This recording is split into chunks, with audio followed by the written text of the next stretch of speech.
just like to give a shout out to the iron right here. It's the most important part of every video. So in this video we're going to be doing the cognitive approach. That's something that's been requested a few times by my classmates and my peers. So here it is. And before I start, I just want to acknowledge that the cognitive approach can seem quite daunting at first because it's quite technical. It's quite alright once you get your head around it. So hopefully this video will help you get your head around it. So what are the assumptions of the cognitive approach? Cognitive approach directly contrasts the behaviourist approach in that it believes that mental processes can and should be studied scientifically through lab experiments. As a result, the cognitive approach has research into certain areas that were neglected by the behaviourist approach, such as perception, thinking, memory, etc. However, these processes are private and can't actually physically be observed. So cognitive psychologists study it by making inferences, and they do this on the basis of their behaviour.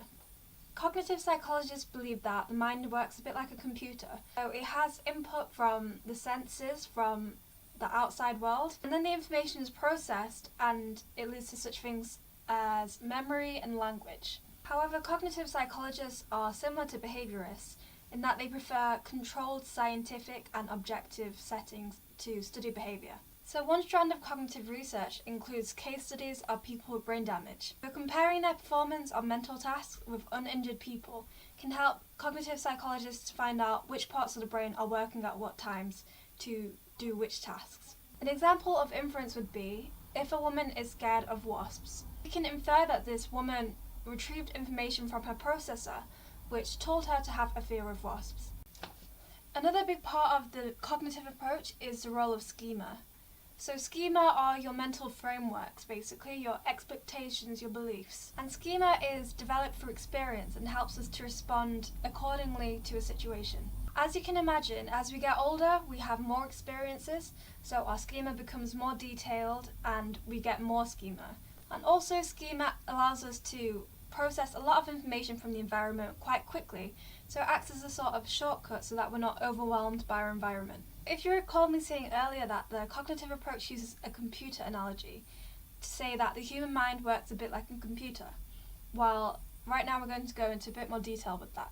Computer analogy basically goes to say that there are a lot of similarities between the way a computer works and the way the human mind works. So these models use concepts of a central processing unit, which is the brain, the concept of coding, which turns information into a suitable format, and also different stores where information is stored. These models have been useful in creating thinking machines and artificial intelligence. So let me put this into context. The input comes from the environment via the senses and is encoded by the individual. Once the information has been encoded, it can then be processed. So for example, with schemas, this is an example of processing information. And then we have the output, which would be the behavioural response, and this is emitted after the processing.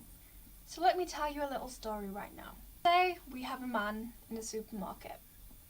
He's quite young, I think. Yeah, he's quite young. And he sees an old woman struggling to get some biscuits off the top shelf.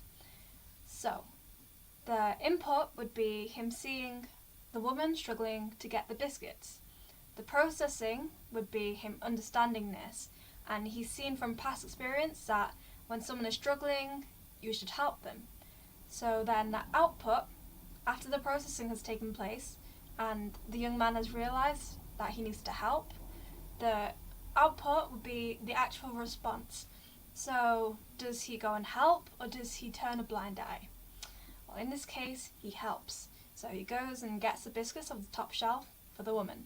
And they all lived happily ever after. So in this way, these models are quite like the multi-store model of memory, where information passes through the different stores. It goes through in a sequence of stages, so input, processing, output, just like in the multi-store model. Now we move on to the emergence of cognitive neuroscience.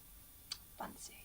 Just so that you know, cognitive neuroscience is a mixture of a few different disciplines, which would be cognitive psychology, cognitive science, and neuroscience. And its main focus is to look at a biological explanation for behaviour, especially how the neurons cause these processes.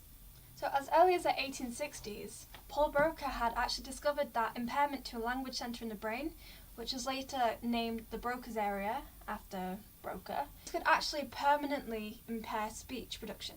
Mapping brain areas to a specific function has quite a long history in psychology. If you recall to my earlier video on brain lateralization, if you've not watched it, I suggest that you do. I'll leave a link. Yeah. So this discipline has emerged as technology has advanced. So as we get more technology, we're able to research more and by this, discover more. Now we can do more to investigate how the brain actually works and brain activity. Now we'll move on to evaluation. So because the cognitive approach uses lab experiments and highly objective methods, this means that the researchers can really establish the cause and effect.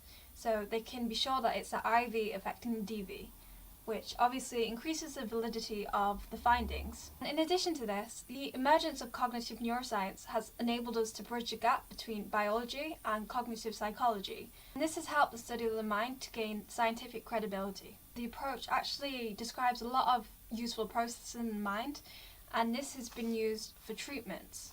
So it has practical applications. For example, the cognitive theory of depression or cognitive behavioral therapy. So the fact that a successful treatment has emerged from it really supports the cognitive approach. Another strength of it is that it's the most widely used approach today.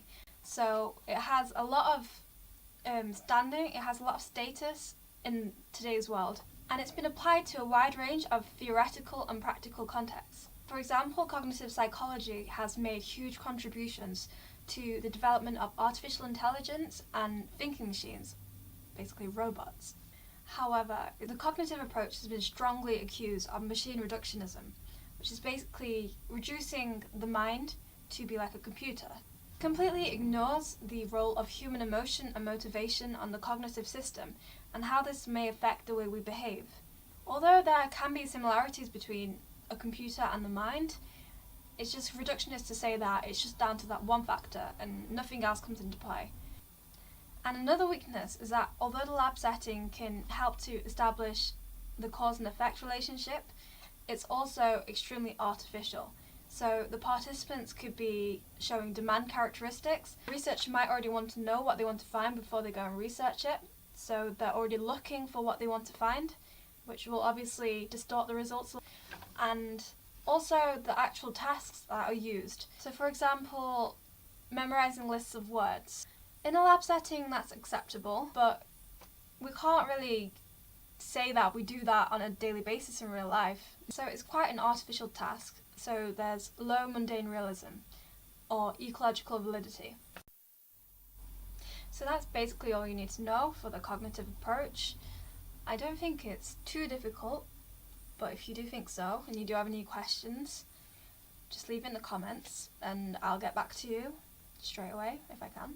Last thing, if you have any more requests, please drop it in the comments, because I really like to see what you want to learn and know that there are actually people out there watching this and not just sat here like an idiot. Yeah. Anyway, have a great day and make sure you study hard. Goodbye.